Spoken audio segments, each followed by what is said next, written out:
तो स्टूडेंट आज हम पढ़ेंगे पास्ट कंटिन्यूअस टेंस। इसके पहले हमने प्रेजेंट कंटिन्यूअस के बारे में पढ़ा। आज हम लोग पास्ट कंटिन्यूअस टेंस को पढ़ेंगे। पास्ट कंटिन्यूअस बिल्कुल प्रेजेंट कंटिन्यूअस का अपोजिट फॉर्म होता है। यदि आपको प्रेजेंट कंटिन्यूअस समझ में आ गया है तो बिल्कुल पास्ट कंटिन्यूअस में आपको कहीं कोई कन्फ्यूजन नहीं आएगी।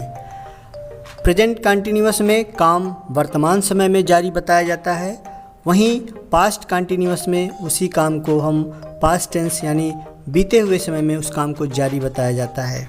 We can say in past continuous tense the action was going on till a certain time in the past.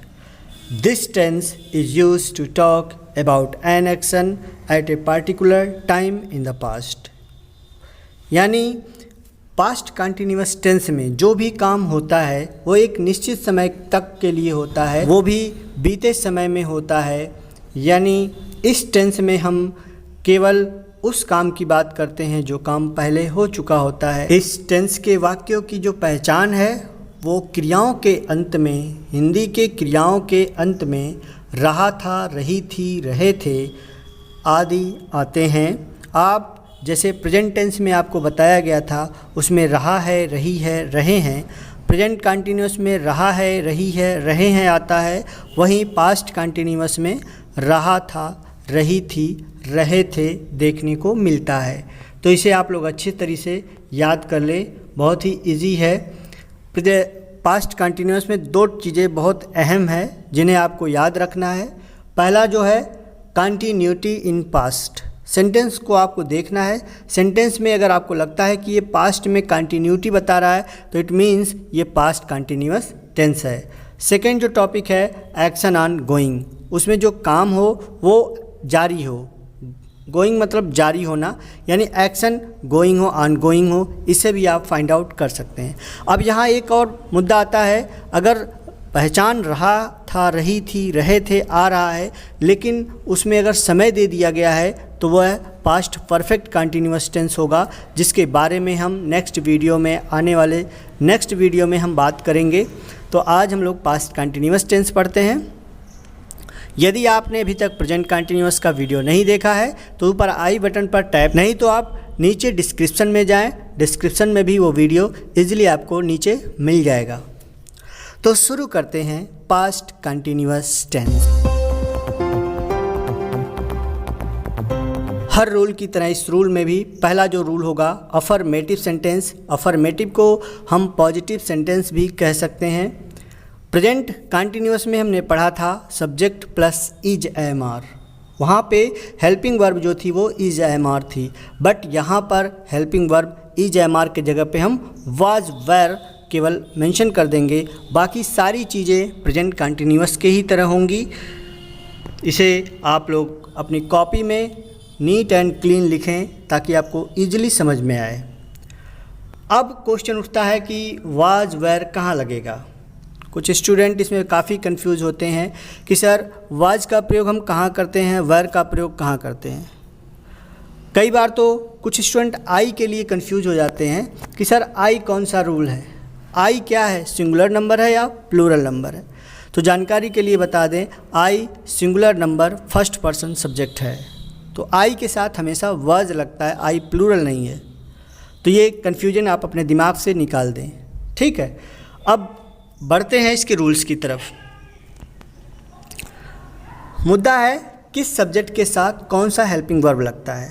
तो हमने यहाँ पे साफ साफ मेंशन किया है, लिख दिया है, इसे आप लोग नोट कर लें। Third person singular number subject के साथ वाज लगता है।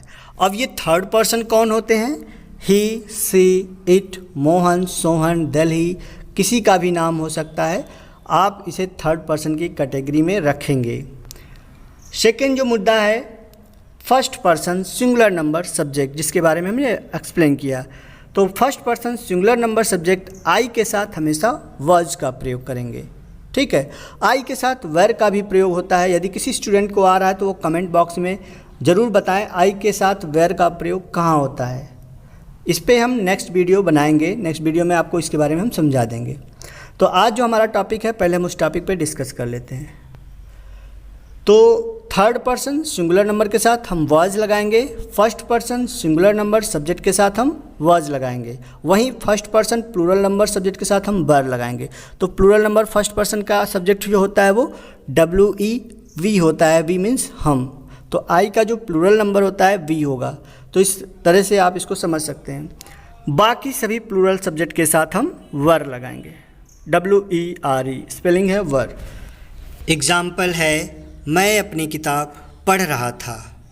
तो इस वाक्य के अंत में रहा था आया हुआ है, इट मीन्स ये पास्ट कंटिन्यूअस टेंस है। तो इसका ट्रांसलेशन होगा आई वॉज, आई के साथ हम वॉज लगाएंगे, I was reading my book.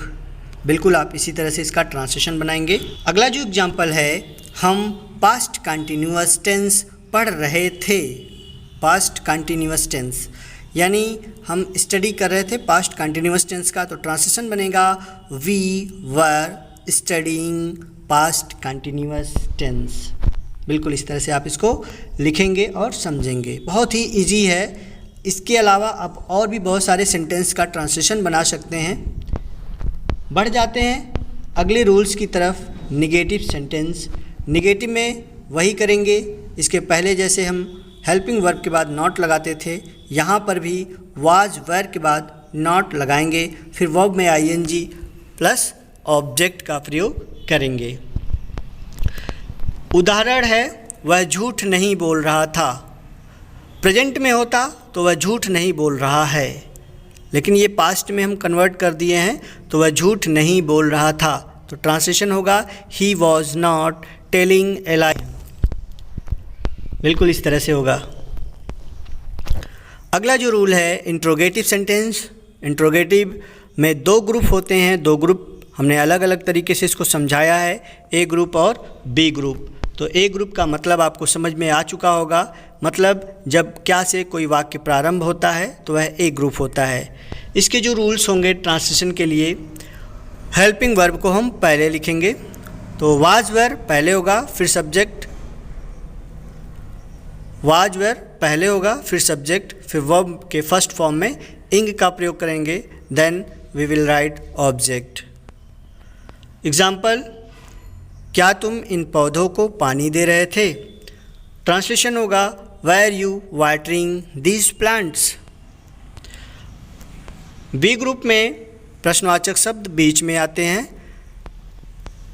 Rule होगा क्वेश्चन वर्ड, यानी ए ग्रुप वाले रूल में हेल्पिंग वर्ब के पहले हम क्वेश्चन वर्ड को यूज़ करेंगे। जो भी प्रश्नवाचक शब्द आए होंगे उनका अनुवाद हम पहले लिखेंगे, फिर हम वाज वर का प्रयोग करेंगे। तो रूल्स सामने है, आप इसे देखकर अपनी कॉपी में नोट कर सकते हैं। अगला एग्जाम्पल जो है, एग्जाम्पल है वह क्या कर रही थी। अब देखिए इस वाक्य में क्या वाक्य के बीच में आया हुआ है, और जो पहला वाला ए ग्रुप था वही क्या वाक्य के पहले आया था, वहाँ पे हमने वाज वर का प्रयोग किया था। बट यहाँ पर इस क्या की अंग्रेजी व्हाट लिखी जाएगी, क्योंकि यह पास्ट कंटिन्यूअस टेंस है और उसका इंट्रोगेटिव बी ग्रुप है। ऐसे सिचुएशन में हम व्हाट को पहले लिखेंगे। सब्जेक्ट सिंगुलर नंबर है तो वहाँ हम वाज लगाएंगे, तो व्हाट वाज सी डूइंग। इसी क्रम में अगला एग्जाम्पल है वे लड़के इस मैच को कहाँ खेल रहे थे। वेर दोज बॉयज़, वे लड़के प्लूरल नंबर है तो were those boys playing this match. अगला जो रूल है वो कौन आने के पहले भी हमने इसके बारे में समझाया है, तो यहाँ पर भी सेम वही प्रोसेस होगा। हु के बाद हम वाज वर का प्रयोग करेंगे, और यही अगर प्रेजेंट टेंस में होता तो हु के बाद हम इज ए मार का प्रयोग करते, बिल्कुल इसी क्रम में। ठीक है, इसे आप लोग नोट कर लें। एग्जाम्पल है इस घर की सफ़ेदी कौन कर रहा था। देखिए कौन आया हुआ है बीच में है, तो कौन की अंग्रेजी हम पहले हु लगाएंगे। Who was white washing this house, इस घर की अंग्रेजी दिस हाउस, तो who was white washing this house. इस तरह से आप इसको लिखेंगे। अब यही अगर निगेटिव में कहा जाए कौन नहीं कर रहा था, तो वाज वर के बाद हम नॉट लगा देंगे। जैसे इस काम को कौन नहीं कर रहा था, who was not doing this work. अगला एग्जाम्पल है कक्षा में कौन रो रहा था, तो यहाँ भी लिखेंगे who was weeping in the class. अगला जो रूल है कितना कितनी, कौन सा कौन सी, किसका किसकी आने पर, इसकी अंग्रेजी how many, how much, which and whose बनेगी।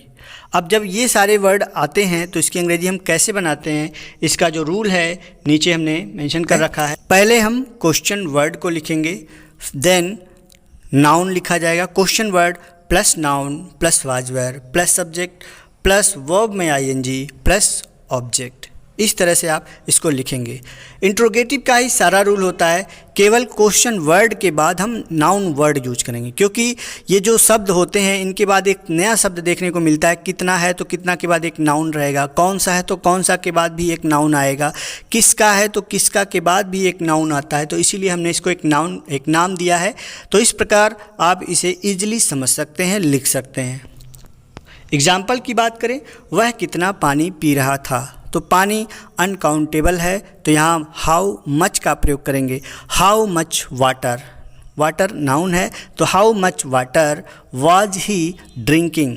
पानी पीने के लिए हम ड्रिंक का इस्तेमाल करते हैं, चाय पीने के लिए हम टेक का इस्तेमाल करते हैं। आप सबको पता होगा, इसे आप याद कर लें। अगला है how many boys were playing in the field, मतलब होगा यानी मैदान में कितने लड़के खेल रहे थे। Which book were you reading, मतलब होगा तुम कौन सी पुस्तक पढ़ रहे थे। Whose pen was she stealing, वह किसका कलम चुरा रही थी। अब आखिरी रूल है इस टेंस का, इसे आप ध्यान से देख लें। इसमें भी थोड़ी सी परिवर्तन है, बिल्कुल इंट्रोगेटिव के ही तरह होता है। सब्जेक्ट के बाद हम केवल नॉट ऐड कर देते हैं, बाकी सारा रूल इंट्रोगेटिव के ही तरह होगा। ए ग्रुप में was were plus subject plus not plus verb में आईएनजी प्लस ऑब्जेक्ट, इस क्रम में आप इसे नोट करेंगे। एग्जाम्पल है, क्या आप उन्हें रोज़ नहीं पढ़ा रहे थे, तो wire you not teaching him daily. क्या भी है नहीं भी है, इसका मतलब ये इंट्रोगेटिव भी है और निगेटिव भी है। अगला बी ग्रुप इंट्रोगेटिव निगेटिव का होगा। इसमें भी वही है जो ऊपर आपको ए ग्रुप में हमने पढ़ाया था। इंट्रोगेटिव सेंटेंस में जो हमने समझाया है बिल्कुल इंट्रोगेटिव निगेटिव में भी वही होगा, केवल हम सब्जेक्ट के बाद नॉट ऐड कर देंगे। एग्जाम्पल होगा, वह इन गरीबों की मदद क्यों नहीं कर रहा था, तो इसका ट्रांसलेशन बनेगा why was he not helping these poors. इन गरीबों की दीज पुअर्स, उन गरीबों का होता तो दोज पुअर्स। तुम इस खेल में हिस्सा क्यों नहीं ले रहे थे, तो why were you not taking part in this game. तो स्टूडेंट, इस प्रकार ये टेंस समाप्त होता है। आप लोग इसको अच्छे से तैयार कर लें, प्रेजेंट कंटिन्यूअस, पास्ट कंटिन्यूअस। अगली वीडियो होगी फ्यूचर कंटिन्यूअस पर, वेट करें, बहुत जल्द आपको वीडियो आपको प्रोवाइड कर दी जाएगी। और चलते चलते बता दें, आप देख रहे हैं सफ़ीक क्लासेस। यदि वीडियो अच्छा लगा हो तो वीडियो को एक लाइक ज़रूर कर दें, चैनल पर नए हैं तो चैनल को सब्सक्राइब कर लें और अपने दोस्तों को शेयर भी कर दें।